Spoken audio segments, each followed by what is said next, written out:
On today's episode of Heal the Girl, we're sitting down with the beautiful Ch-a Mosley, founder of Pregnancy Over 40, a platform born out of her own journey after meeting the love of her life and conceiving a child naturally over the age of 40, what some would call a miracle. Her story has touched hearts all over the world and even caught the attention of Tamron Hall. But today, we're digging even deeper.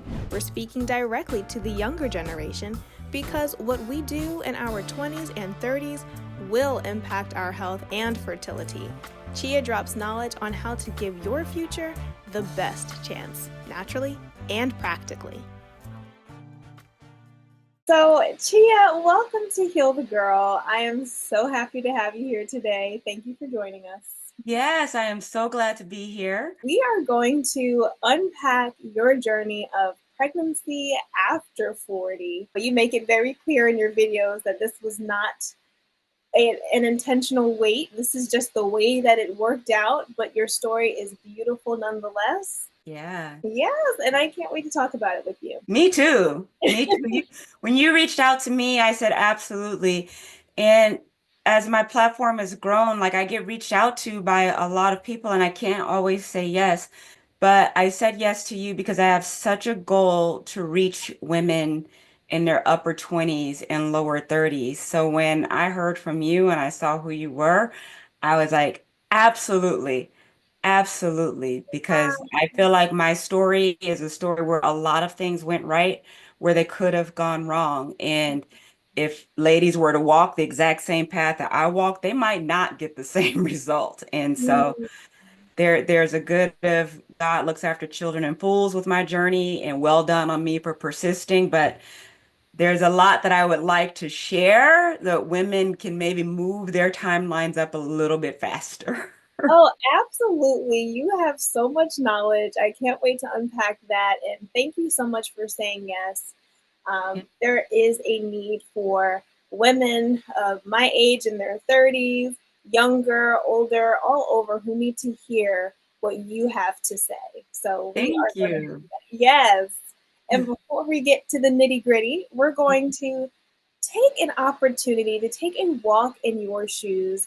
This is the time where we get to check out a pair of shoes that may hold sentimental value to you, or a shoe that you just love, and it may play a role in your story. So, Ch-a, show us your shoes, girl. Girl, first of all, you need to know I've been an athlete since the age of 8. Okay. Wow. Since the age of 8. So I'm a sporty spice kind of girl. Oh, nice. I've had these Nikes for I don't know how many years now. Um, and they sit by my front door. I can slide them on and off without untying them. They represent so many things, probably about my character in my life. Like I am, like I said, I'm a sporty spice more than I could ever be a posh spice. I have endurance. Love I that. can hold up over time and I can get the job done. And also Yes. I'm active. I'm active with my baby. And so these are the park shoes, honey. These are the park walk, grocery store, like let's go. Mommy is ready shoes. Yes, ma'am. Those shoes are so nice. In fact, I think I tried to buy a pair similar, but they were too narrow for me. So Oh, nice though. I love them. they're super, super comfy. And I mean, I'm saying like we're not, they're nice and dirty and they've been washed recently. This is how you'll catch me out in the streets more often than not. You could probably stand a mommy makeover if anybody's interested. You can't go wrong with a pair of shoes that fits the occasion for everything. Gotta run and do things, play with the baby and grocery shop. Love it. Yes, for the life I'm living right now, those are what's getting it done. That's right. Your daughter is 2 years old, right? She'll be 2 in a month. So I'm sure she's on the move a lot. Ooh, like running. And nobody talks about that, how even though your baby can run and walk, they still also need to be picked up and carried a lot. You've got 30 pounds of fighting muscle weight. Yeah, hence those tennis shoes. Like I was like, I can't go out even in flip-flops with her to the park because if I have to chase her down, Right. Yeah, we need a sturdy shoe. we need a sturdy light shoe. Let's go. Ch-a, you have an amazing story. We want to backtrack a little bit to before the baby and maybe tell us about your 30s, your growing up, your aspirations and goals. Oh man. So aspirations definitely evolve over time. That's for sure. I can say when I was in my 20s, I had goals of big career and, meeting a nice man, a nice big, football, NFL player size man, nice house, nice car. I think the typical things that young girls kind of idolize, and there's nothing wrong with those, but it needs to be more than that. Then, I find myself wanting to travel the world and do things. And so I enrolled in graduate school and I get a master's degree in hotel administration from UNLV. And that's like the highlight, the best time of my life. And that was also a time where that was a major demarcation point in my life for me because in my lower 20s is when I lived in Atlanta. I went to Georgia Tech undergrad and I stayed in Atlanta and bought my first house. And all of my friends started going off and getting married and having babies. And they became very, family oriented. And I found myself lonely. But I had this travel bug. I wanted to travel. I wanted to work in that industry. And so I packed up and I moved to Las Vegas and went to graduate school, which was a very good decision because in the world of education, people are not always focused on the marriage and the family aspect. They were still trying to chase something. Mm-hmm. That took the pressure about having a family off. And it also made it so that my own family wasn't questioning my fertility goals because when you're in graduate school, you're supposed to graduate. I think that's what you're supposed to be doing. You're not supposed to like turn up and get pregnant and fall out. I agree. But you start working and you start working out there in the real world and you find that it's not super ideal and it's not what you want it to be. And so I started embarking on more of an entrepreneurial path. And I've always kind of kept that spirit about myself. I don't like corporate America very much. Don't fit there. You learn that Mm-hmm. too. Corporate America, sorry guys, is often a bit of a trap. I mean, somebody has to be there. We need corporations, so we need so I'm not going to poo-poo anybody who wants to work there, but it definitely wasn't for me. I understand. So my life has been like full of growth, spirituality, and evolution. And I want to fast forward it Mm-hmm. because just prior to my baby, I think is where the pivotal part of my life really shifted. I've been through a series of relationships here and there, some good, like they weren't necessarily all bad guys. Even though it didn't work out, doesn't mean it's because there was something wrong with the guy. I just wasn't with the right guy, or I Yeah, wasn't the right one for him. it happens. It does happen. I was single for a while in my 30s and lower 40s. I was single. And then I reached a point where I was like, I'm ready. That's it. I want to meet someone. I want to meet my guy. And I was 43, 44 when I made that decision. I was just tired of being single. And I never wanted to live a life like single. I know that some women they arrive to that point. I never arrived to that point. I look because my mom and dad are still together. They're still together. And I watched them weather the good, the bad, and the ugly. And I saw that life is better with somebody. When you hit those 70s, you don't want to be alone. Yeah. You don't want to be alone. You want to be with someone. And so I was like, that's it. I want to meet my guy. And I wrote down what I was looking for. And I always had kind of like a write-up of what I was looking for, but it had to evolve and change through failed relationships. So I nailed down more precisely what I was looking for. And 2 weeks later, I met him and I recognized him immediately. Wow. I was on a nice career path with a company that kind of it was this very, very small, like family owned business. So it was kind of entrepreneurial without being corporate. And Mm-hmm. but we needed marketing help, and we went to his company where he was director of marketing, and he did the sales presentation. And I was super impressed with his communication skills, with the knowledge base. Like he was able just to communicate about such a broad spectrum of things. Mm-hmm. And I was immediately like, who is this guy? Mm-hmm. For me, I became over time a sucker for a highly intelligent man. Like intelligence became something that was like a needed and wanted for me. Our relationship evolved. I quit that job and we were going to start a business together. And right around when that time happened, my father passed away. My father actually, he landed in the hospital first. He's in the hospital for 9 days, fully paralyzed from the neck down. And the reason why this is pivotal is because essentially I was in a no motion time of life on my career. And I'm Mhm. so grateful. I'm so grateful. I wasn't working and I hadn't really started anew with what we were going to continue, what he and I were going to create together. And it allowed me to be fully present for my father in that time. And then I got pregnant. A month and a half after my father passed away, I relocated my mom with me to Florida because they lived in California. So I Okay. brought my mom out here and then I got pregnant. So this has allowed me a moment in time to be pregnant, take care of my mom, handle my parents' estate, and have a baby. And so my life was wide open for this pregnancy over 40 journey and story. This is now the career path that laid in my lap, that laid in my lap. I had this opening of time and everything just kind of went, "Oop, oop." And Yeah. one thing that I realized is when you, and I'll tell you this is a wisdom, when you have a flow, meaning things are just moving along effortlessly, jump on it. So, in me telling my story, not even trying to get followers or anything like that, I started realizing that all of these women were given so much hope about my story. And I started telling it when I was about 4 months pregnant, 4 or 5 months pregnant.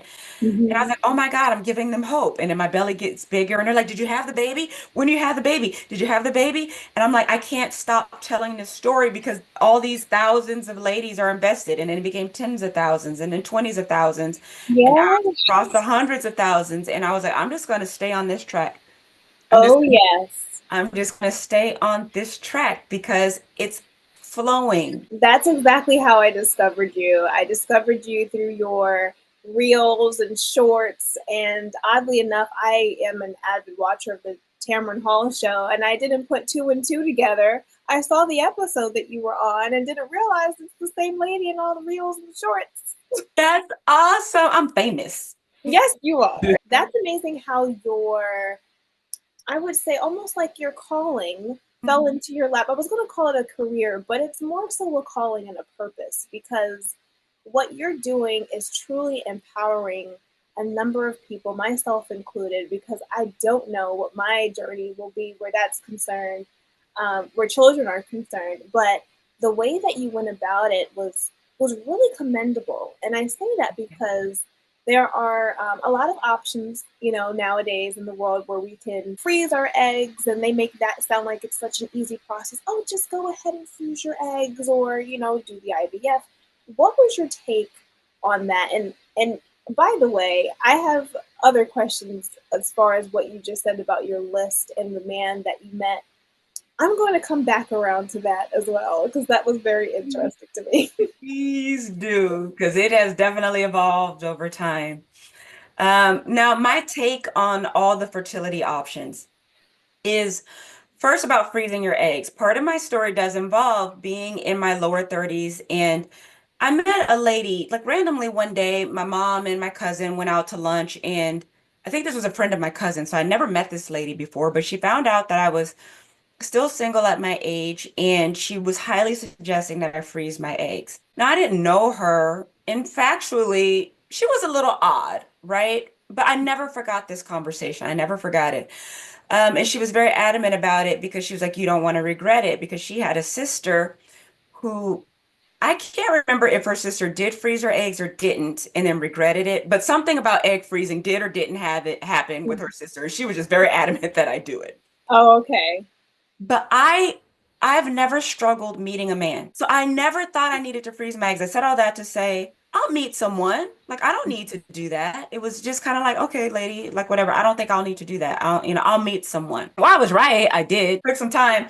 But I think it's worth ladies looking into so you can decide if it's financially feasible and if it's something that you want to do.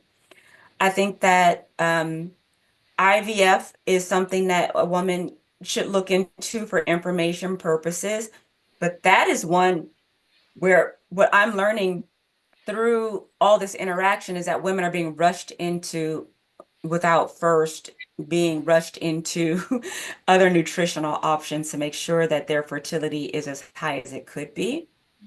And so IVF is one that I'm like, well, it might be what you need to do, but also find a functional medicine practitioner or a naturopath that can make sure that you're as healthy as possible. So maybe one, you can still conceive naturally, or two, you don't have to do so many rounds of IVF because I've heard of other stories where women keep going for IVF, their Mhm. hormones get jacked, they get pushed into early menopause, and they still don't get the baby. So it's like if you want to do IVF, you want to make sure that you are as healthy as possible going into it so you don't drag the process out unnecessarily.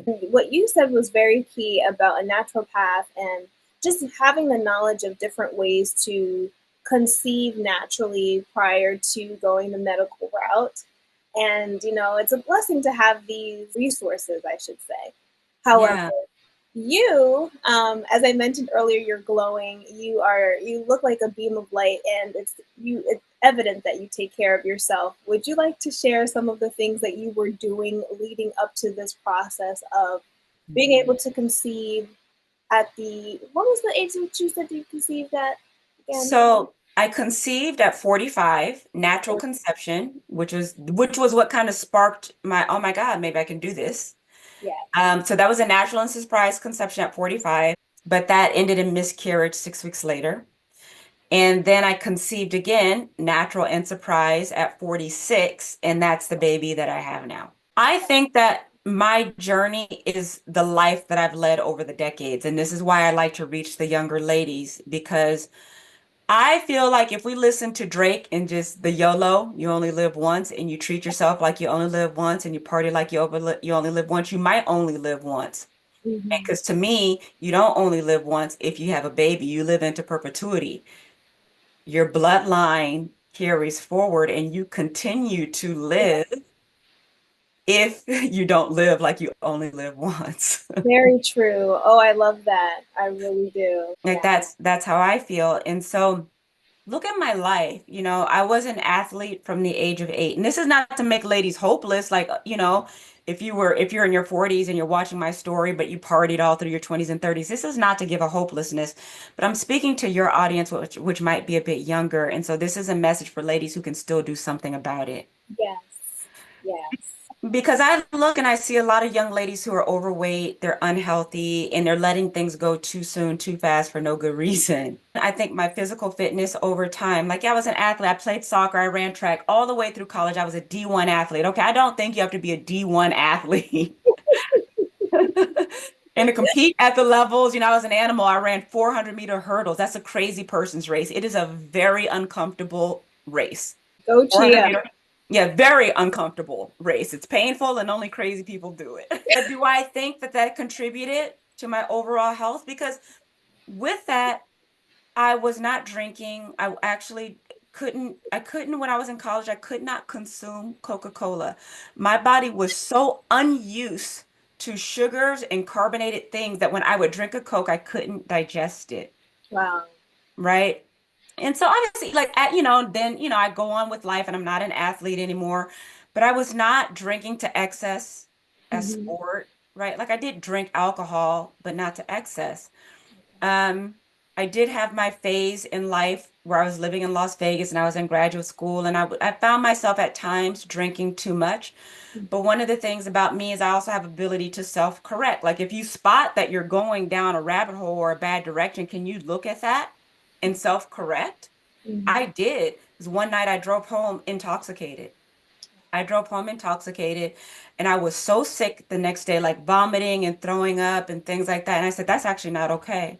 Hmm. Like God got me home in my Yeah. in my car like that. Like I remember the drive home, but I shouldn't have made that drive home. Hmm. And so you can't live a life, right, where you party hard like that and you think that the things that you're putting into your body don't matter or don't skew your judgment. What I later learned in time is that there's certain drugs, they do stay in your system and they can react upon you even when you're not using it. Like you can smoke marijuana, right? Or you could do LSD, you could pop mollies, and those get lodged into the fatty tissues. in your body. And so later you can be sweating or doing something and start to feel like you're re-experiencing that high, even if you're not actively getting high. So I'm very like, I try to really encourage ladies like, look, don't do these drugs. Please don't become reliant upon drugs for entertainment or for self-soothing. Find supplements. If you have anxiety, can you please make sure that you have enough magnesium? Can you please just start taking B complex? Like make sure your body has the nutrients because drugs also deplete. Like you can be taking a drug for something, but depleting nutrients your body actually needs to feel well. And so you're on a roller coaster of constantly needing this thing. It's so important. Like you have a nutritionist in your life, you have a naturopath in your life to help you really debug why you're not feeling well. Mhm. You know, a lot of times too, we fall under stress. Like I used to fall under heavy stress and I would break out into a cyst. Like it would show in my skin. I had really acne prone skin. And there was a point where I had acne so bad it like boils. I had this beautiful face with boils, all along the lines here. But it's like I didn't know how to manage stress. I didn't know what supplements to take. I didn't know that I wasn't drinking enough water. I didn't know that I was taxing my adrenals by drinking Red Bulls to stay up all night. I would drink Red Bulls and take Advil. I tell this story in a lot of places because one night I wanted to go out with my friend. I had a headache. I had a bad headache and I was tired. So I took an Advil for the headache and a Red Bull for the energy. Wow, that Advil opened up, the Advil opened up the capillaries and that Red Bull was like pumping it through. So the pain receptors went down and the energy went up. And I was like, hey, so that became an operating basis, even if I didn't have a headache, even if I wasn't really that tired, but I wanted to go all night. So no, it's like I never did cocaine or I never was, whatever. I never really did street drugs like that, but I was doing that and that was taxing my adrenals. So then I would take NyQuil to help myself sleep. Mhm. The young ladies might not believe it when I say I have more energy. Now I'm 49, I'll be 50 in December. I have more energy now than I did in my 20s. Not because I have more energy stored.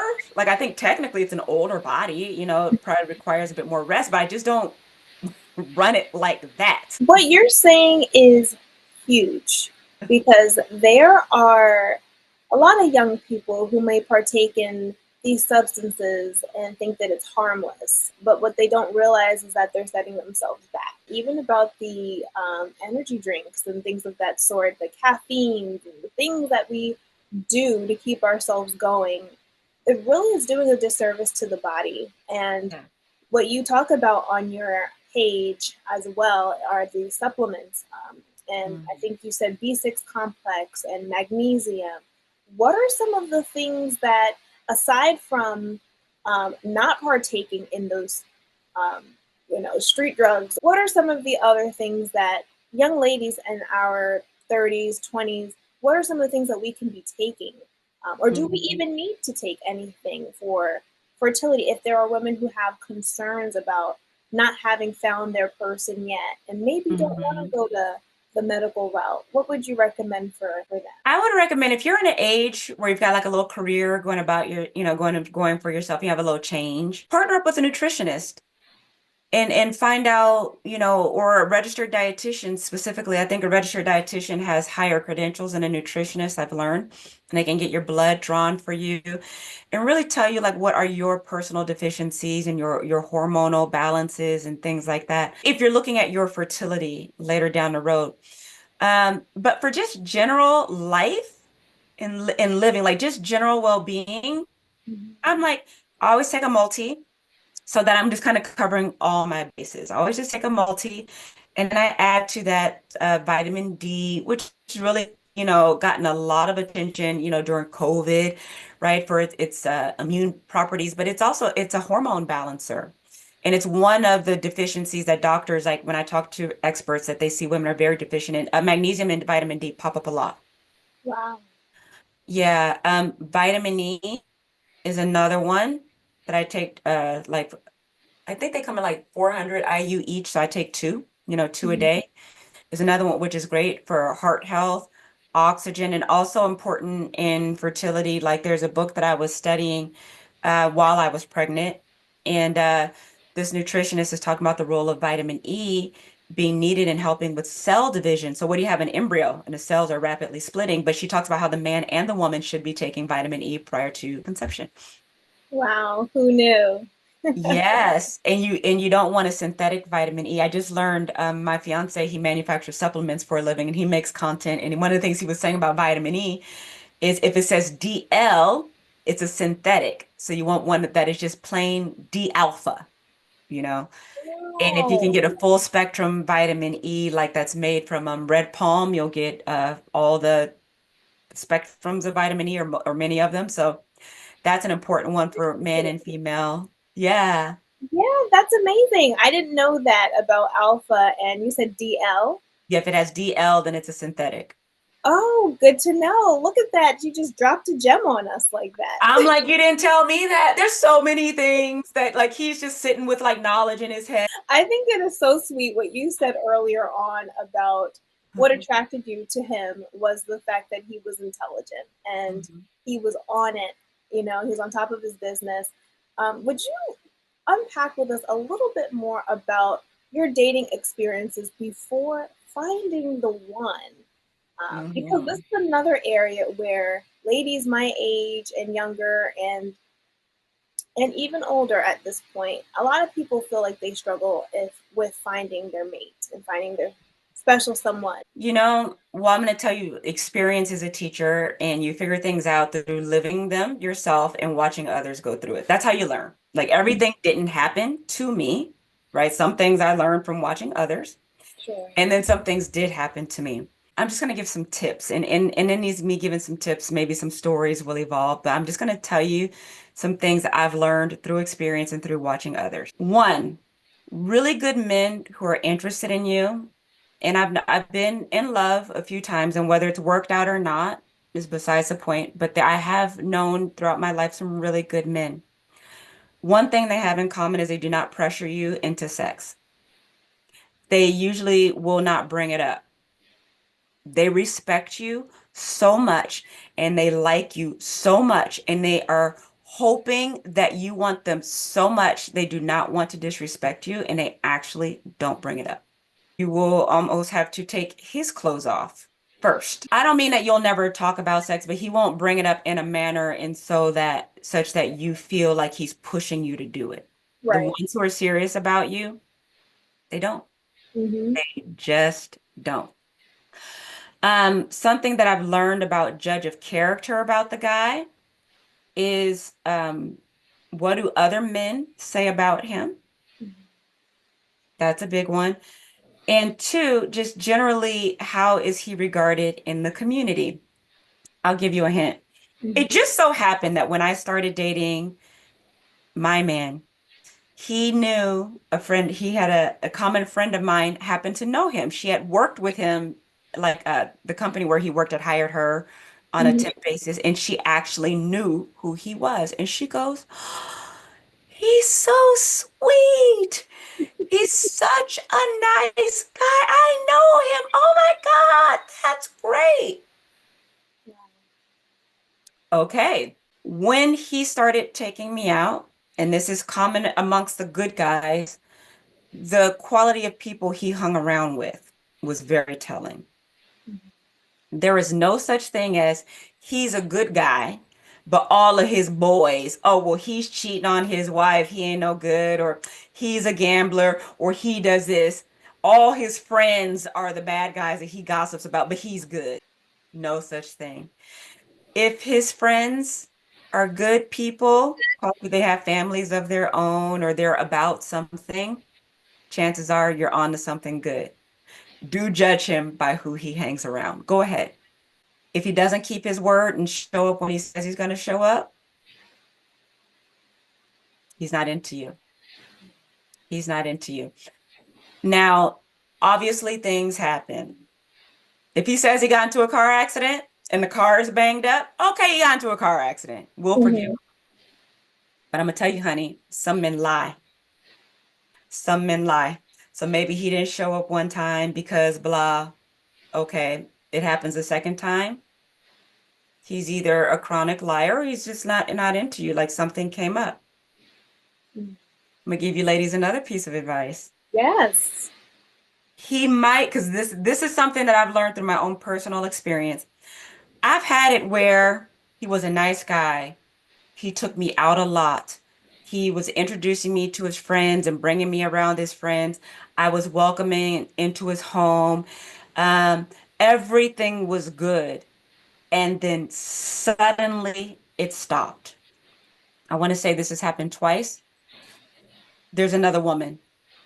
Somebody else more interesting showed up. Mm. There was one scenario where the guy found out that a girl who he had been previously dating was pregnant.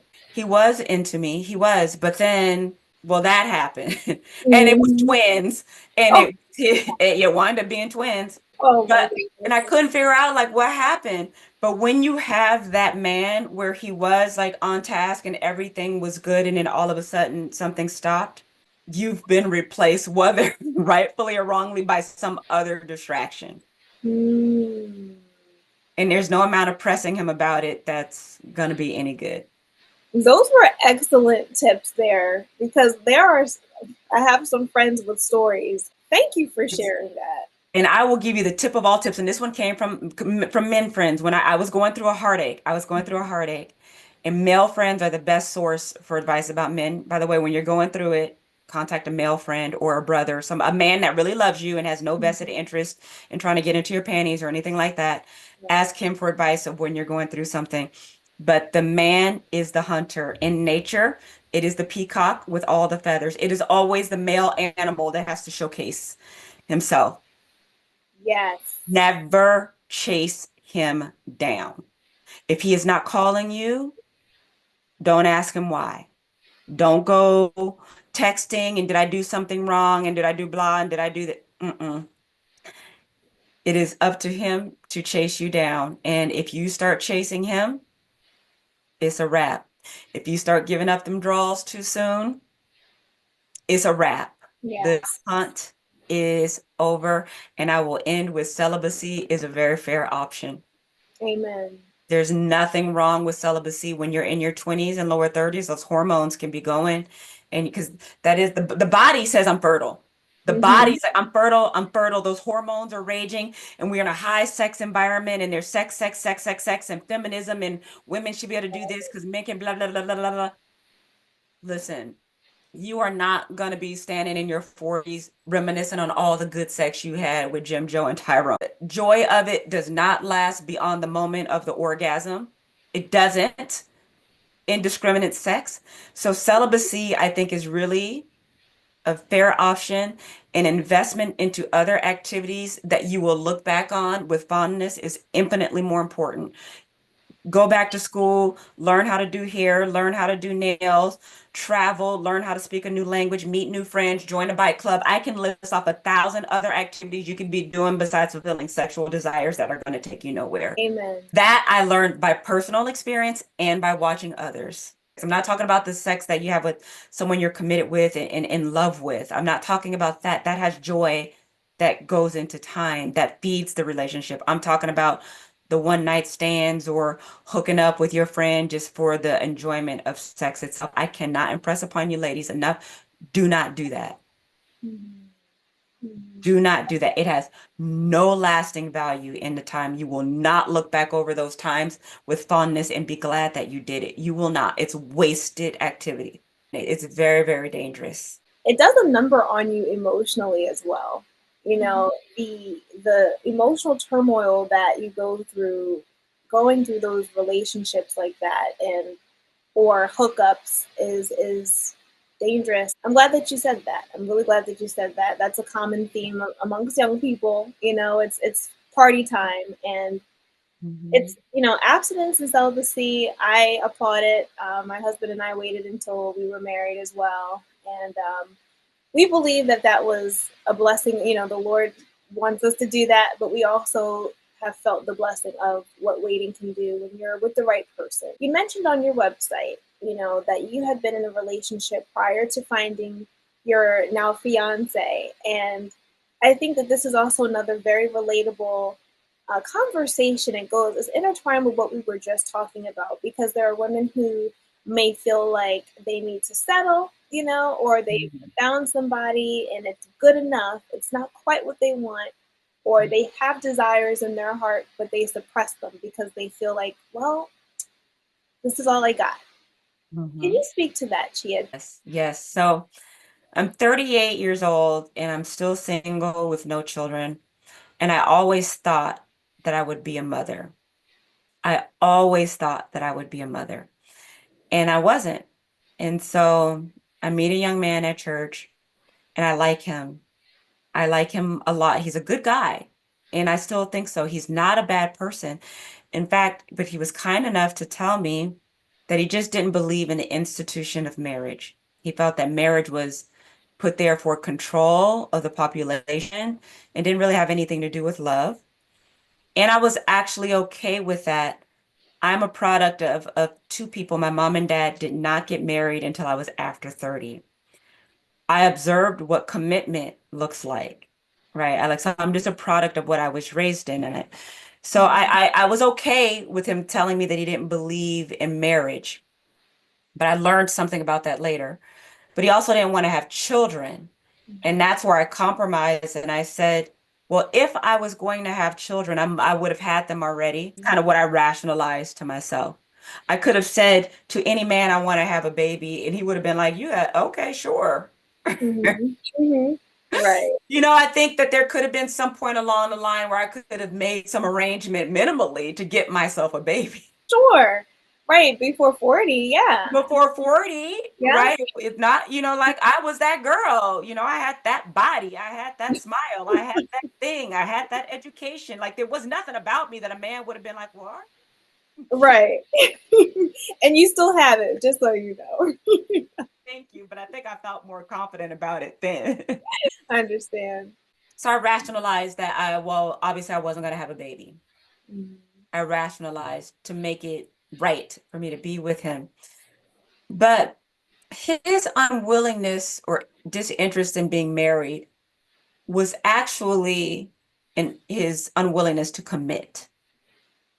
And he even admitted it later down the line because years later he did reach back out to me to Wow. tell me that he realized that he was wrong and he actually did want to have children and he actually did want to have a family and that he was actually being irresponsible and Mm-hmm. non-committal. He confessed that to me. That's a good man. But okay. But I also wasn't going to go back to him because I'm not very fond of going backwards either. Mm-hmm. And I was in a relationship. I had actually now met my now fiance. He and I were just starting to date. And I was just like, no, Right. Too late. too late. But I justified the reasons why it was okay that he did not want to ever get married and that he did not want to have children. I justified those things because I didn't want to be single anymore at 30. I really wanted to be in a committed relationship. And I liked many things about him. And we had a really good friendship. And he was, above and beyond those things, a decent guy, a likable guy, a fun guy. And we would travel together and he made good money and he represented some stability and some fun. And so, okay, fine. And maybe he'll change his mind. Maybe he'll change his mind. He's a spiritual guy. He's working on himself. He's still growing. He's still learning. Maybe he'll change. Well, he did. I was right, but it took him a while. So I compromised and we were together for 3 years. And then I started getting very miserable in that third year. We went to a friend's wedding. It was his friend. Mm-hmm. And so I was talking to his friend's wife. And she was just fawning over me. And oh my gosh, she's beautiful and she's amazing. When are you going to marry her? And he looks at this girl and he says to her, well, we're going to get a puppy. Mm-hmm. My heart sunk. Yeah.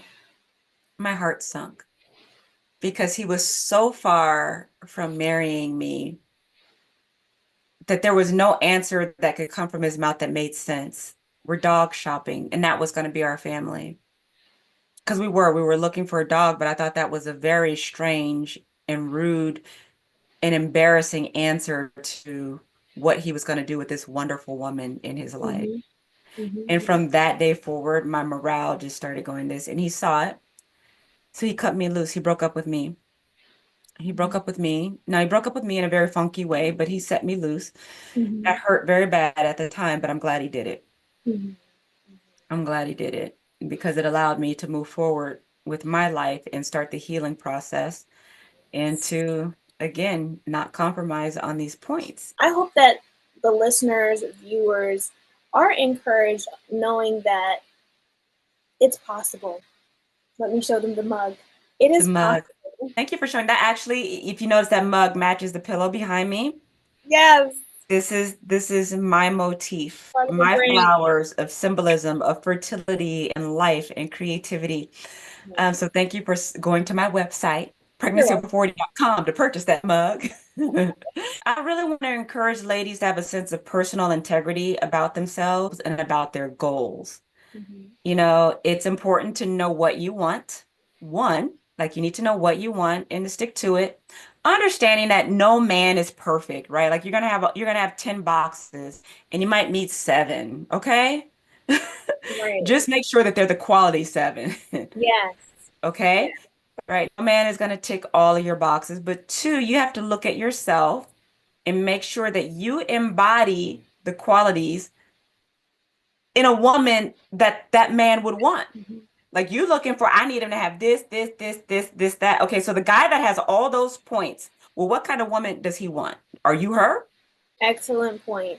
Or you want an attorney who's invested all this in his career, who drives this kind of car and has a house and travels and has this and has that? Can you cook? Do you know how to clean a home? Are you educated? Can you string your sentences together nicely so that he's not embarrassed at a business dinner? Do you have table manners and etiquette? Do you know which fork to use if there's two forks on the table at that expensive restaurant? Oh, okay. Are you hygienic? Are you educated yourself? Can you help him with anything? That hygienic one, that one's very, very important. Yes, ladies, I'm gonna give you some rapid rundowns about hygiene, okay? Hmm. Hygiene means, do your bra straps have dirt on them? Is your hairbrush full of particles and debris and germs? Do you brush your teeth regularly, at least twice a day? Does your breath stink? Do your teeth have stains, plaque, buildup? Are your ears clean? Yeah, it's good. I mean, everybody gets a little flake here and there, right? But is it like running rampant? I want you to scratch your scalp and see what is coming up. Would he want to rub his fingers through your hair? You're making me laugh. I'm just saying, you ashy girl, you ashy at them heels. Is that what that man wants? Right. I love watching all these videos about all these women ranting about what he must be and not be. And I'm like, but what are you? I did a self inventory. I did a self inventory. Like, what are the things that the man that I want, what are the things that he would want in a woman? Do I offer those things? Absolutely. So I'm not telling you ladies to do anything that I didn't do on myself. You got to look at yourself. That is so key. A lot of times we do expect something of the man that we're looking to be with, but we also have to check ourselves and make sure that we're ready for the man we want to be with. It's a trade-off, right? Like everybody's trading things. Also, this is a reel that's forthcoming that I'm going to be making, and I'm going to share it with you ahead of time because I think young ladies need to know this too about rich men. Hmm. My father was a rich man. He was on a Emmy Award TV show back in the 80s, Magnum PI. You might have heard of the new Magnum PI, but my dad was on the original Magnum PI. So at that time, he made a lot of money. He had a Rolls Royce, he had the Porsche, he had the big house on the hill, and things like that. My dad was an honest working man. Generally speaking, hardworking men that make a lot of money are not home a lot. They're not home. My dad actually, we lived in LA, he was in Hawaii. He was not home a lot. But even if you're looking for a doctor or a lawyer and he's got some wherewithal about himself, he's going to be working hard. He's not going to be home a lot if he's a hardworking, earnest, honest man. Now, if Hmm. he's home a lot with a lot of money, he might be doing something illegal because it actually does generally take some sort of hard work to make sustainably high amounts of money over time. Like, yeah, you can make a lot of money in a year, but if you're trying to make 250, 300, $500,000 year after year after year, so it's sustainable, he's working hard. Hmm. And you might take very nice vacations and he might buy you nice things. He might give you a credit card, but don't expect him to be home in a 9 to 5. I just think that girls need to understand and know that you need to be the kind of woman that can back that up and support that. And he'll probably appreciate your loyalty. But if you're trying to have him home at 5 o'clock every night, child, hang it up. Go get a 9 to 5 working middle class man and be happy with that, and he'll be home. Generally speaking, the rule is affluent men work hard for their money if they're earning their money in an honest way. You never know who's listening or watching, so thank you for sharing that as well. Girl, I need these young ladies to know it is very important to find yourself an honest, hardworking man. You are better off dating a guy who's the manager at Popeyes, working hard to make his way, who's making an honest living. You are infinitely better off with that guy who's bringing home 60, 75,000 a year, who might in 5, 10 years own a Popeyes because he knows all about it. You're better out hanging out with that guy than the criminal Yes. who's doing things illegally. You see it all the time on these Real Housewife shows. How many of these couples is in jail? Right. I hate to beat that drum so hard, but you can be disillusioned. Do not be disillusioned by the Birkin bags and the red bottoms. Learn how to do things legally and ethically so you can sleep well at night, and find a man who does the same thing. Don't be chasing them dollars just because you want the nice things. I just don't advise it. I don't advise it. And don't worry about the time that it takes either, because clearly it is possible, you know? And that's the other thing I need all ladies of all ages to know, because I met mine at 44. He's a good man. He's a good man. There are good men out there, but the first thing you have to know and believe is that there are. There are, some had to go through their starter marriages and they've had their heart broken, and okay, and maybe he has a child or two or not or whatever, but but he's ready to get back out there and start a new family or things like that. Like there are good men out there, and you just have to walk faithfully and know it. But I always tell ladies, you might have to open your borders. He might not be on your block, baby. My man, I met him in Florida. But he's European, right? You might have to travel. You might have to like get out your comfort zone. Yes. Yes. He might not be on your block, but he is out there. He's out there. Do you recommend that ladies make a list? I actually rewatched your episode of the Tamron Hall show, and she showed your list, and you said that it had made changes throughout the years. We didn't go into all of it on the show because it's more than a list. So it wasn't just like, oh, I want him to be 5'10", and oh, I want him to work out, and oh, I want him to do this, and oh, I want him to like this kind of music. Like, sure, those are things, right? But it also is, when you guys come together, how will that benefit the two of you, and what would life look like? Because I've been in relationships where it was so unstable and so upsetting that you are always introverted into the relationship or introverted into yourself because of the relationship, that you can't look outward. Well, how can you have a business? How can you lift someone else up? How can you have the attention to do something like this if you're heartbroken, if you're disagreeing about things all the time? So that's also a component part of like, I think what ladies should look like. Like, when I'm in this ideal relationship, then what? What does that mean for him? What does it mean for us? What does that mean for my family? What does that mean for the community around me? You should be able to expand outward into other things because of your relationship. You should be able to do more because of your relationship. And what is that more for you?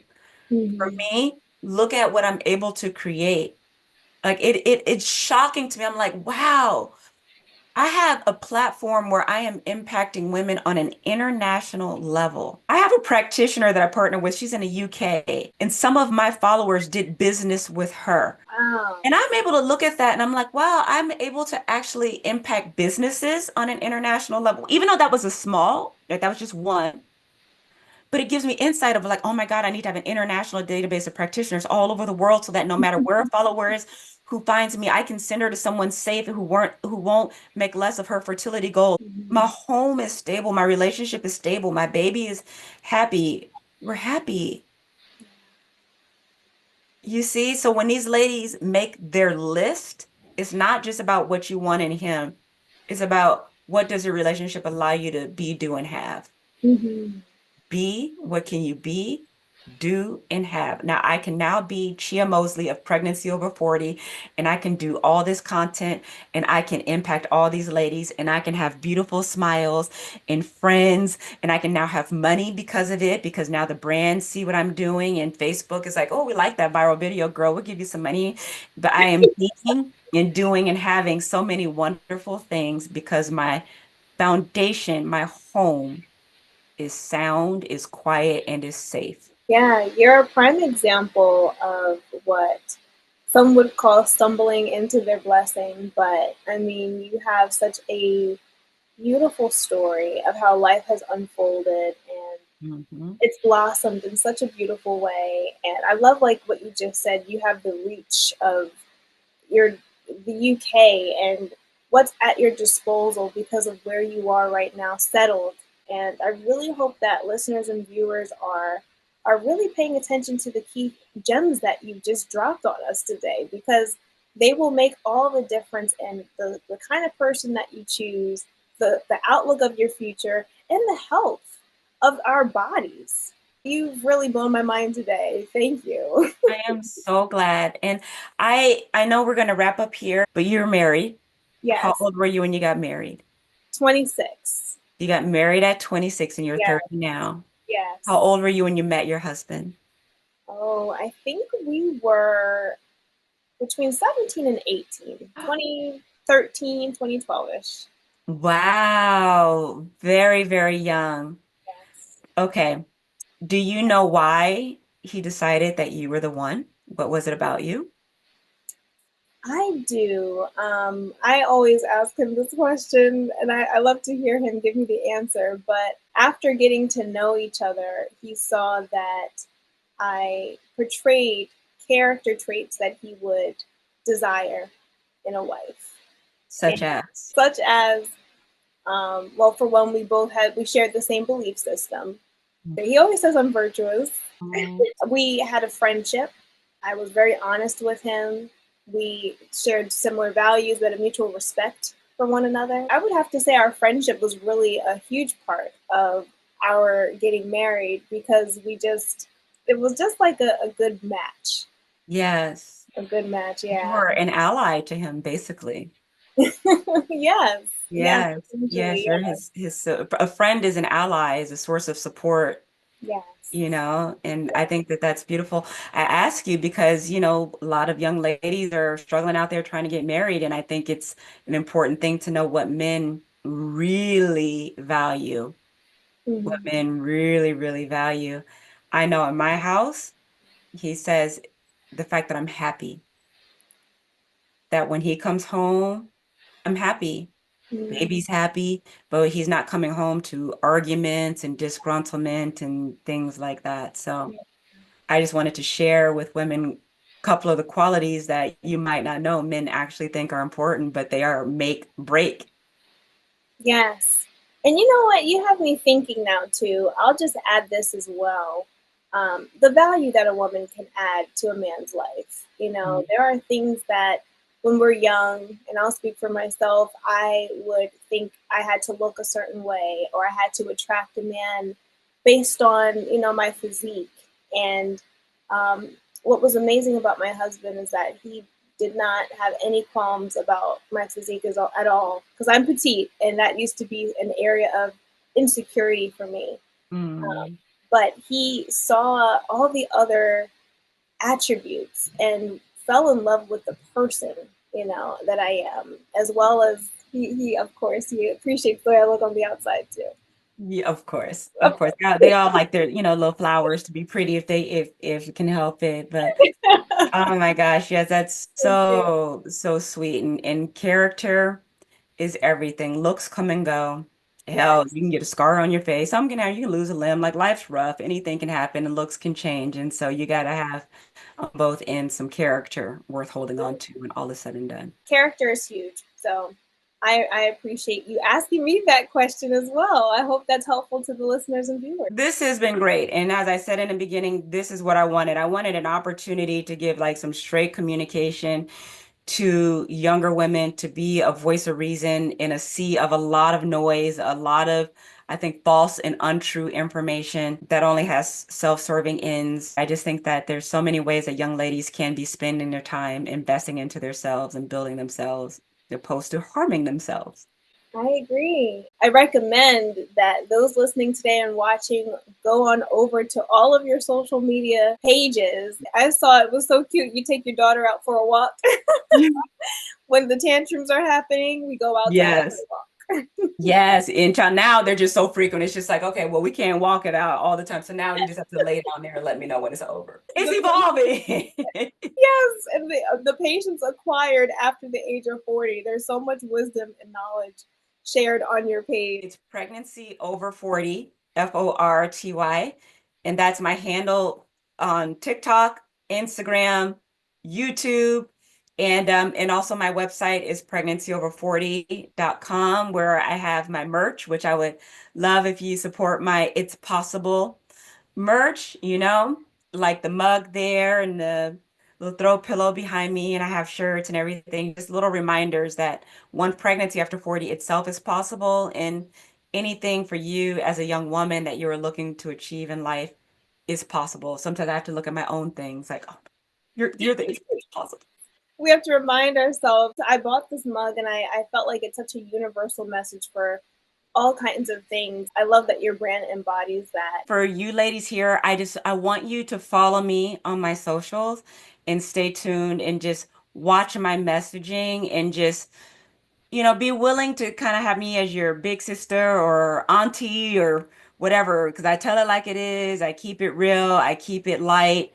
And also, if you have friends and family in your life, seems everyone does, who knows somebody who's trying to conceive after 40, just recommend my content, because I say my page is the happy page, right? Like, women are so scared and discouraged wherever they look. You go to Google and you go to your doctor, and there's so many scary facts about pregnancy after 35 even. Yeah. And so my page is the safe page where you can always be uplifted, given hope, reminded that all things are possible, and where I also share my fertility advice that I get from people who I collab with. I do a lot of collaborations with fertility experts, nutritionists, practitioners, and all of those videos are on my YouTube channel. So if some of you are listening and you are trying to conceive and you're like 30, 35, and you want some tips, head over to my YouTube channel to the video section, and everything that I've ever recorded with an expert is there. Awesome. Ch-a, thank you again for your time and for sharing your story with us today. I really appreciate it. I appreciate you reaching out to me. You have given me the hints that, again, I'm flowing in the right direction, trying to reach the younger ladies too. You reaching out to me tells me that, okay, I'm doing the right thing. So thank you as well. Thank you for hearing my call and my desire. You're welcome. You're so welcome.